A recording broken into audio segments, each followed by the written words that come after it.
with really fascinating insight into the students' experience in relation to what feedback is effective. And so we really enjoyed listening to that. Our next speaker is another student, and this is Shameera Shaheed. She's an history and politics student, and she's the winning member of the EU Fiji University Quiz Challenge team. So Shameera, please come and give your presentation.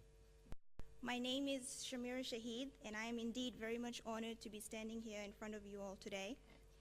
I am currently a third-year student in the final semester of my BA program in politics and history, and I can say with certainty that these 3 years have been the most adventurous and challenging years of my academic life so far.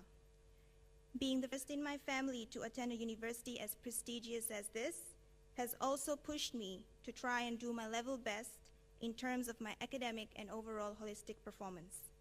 Without taking up much of all your time, I'll get into the main objective of me being up here in front of you all today. The theme of this year's forum is assessment in the flexible learning space, and my presentation revolves around the question that, as a student, what type of feedback do I find particularly effective, and how do I use teacher feedback to improve understanding?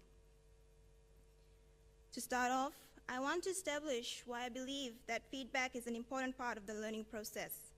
Assessment feedback has an important influence on student learning. Feedback, in general, helps us as students to understand the subject that we are studying better.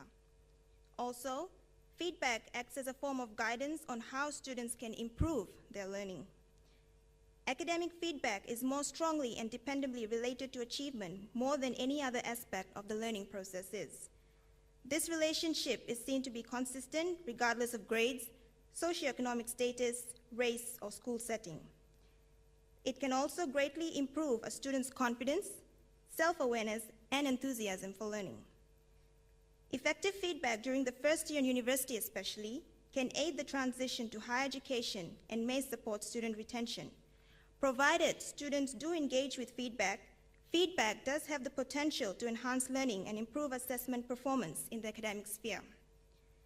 Feedback must therefore be seen as an opportunity for learning and also for encouraging an orientation towards learning goals. In the first year of university study, feedback is the most crucial as it shapes students to understand how things work at a university level, which greatly differs from that of a high school environment.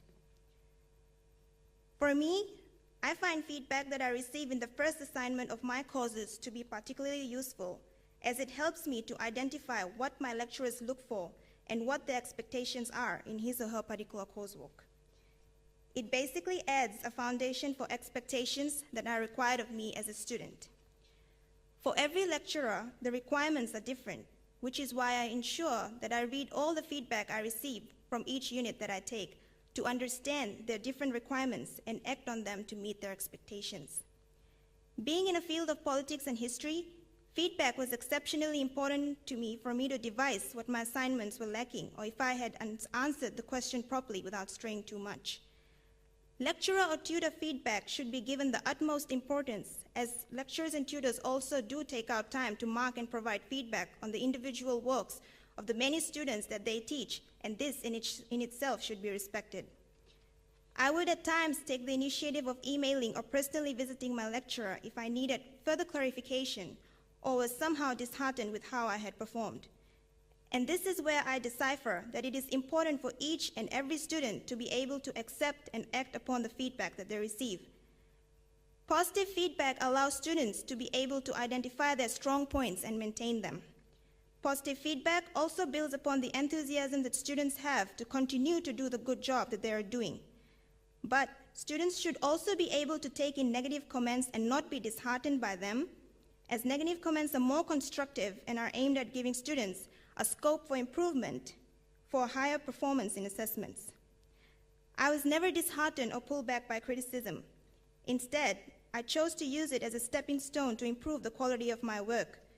It also motivated me to show to my lecturers that yes, I understood where or what I was doing wrong and that I can improve accordingly in my next assessments.